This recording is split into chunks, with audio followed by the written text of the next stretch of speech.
एक काहिल औरत अपने कामचोर बेटे से बोली, मैं चाहती हूं कि हमारे पास कोई ऐसी चीज आ जाए कि मैं बटन दबाऊं तो मेरे बेटे का स्कूल यूनिफॉर्म इस्त्री हो जाए।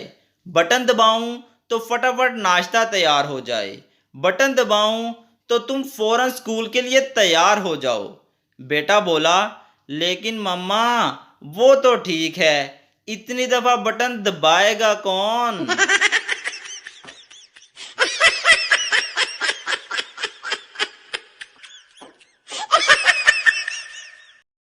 एक शराबी ने दिन ढलने से पहले ही शराब चढ़ा ली थी।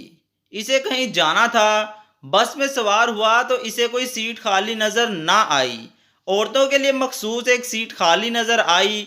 वो इस पर ही ब्रिजमान हो गया। अगले स्टॉप पर एक औरत बस में चढ़ी तो एक मर्द को औरतों की सीट पर बैठे देखकर आग बगोला हो गई। कहने लगी, भाई साहब, ए सीट औरतां वास्ते। शराबी बोला, ते फिर मैं की करा। औरत को और गुस्सा आया। शराबी के सर के ऊपर लगी तख्ती की तरफ इशारा करते हुए बोली, भाई साहब, और देखो, तुहाडे सर ते लिखिया है, ए औरतां दी सीट है। शराबी इसी इत्मीनान से बोला, बहन जी, फिर जिथे लिखिया होया है तुसी ओथे ही बह जाओ।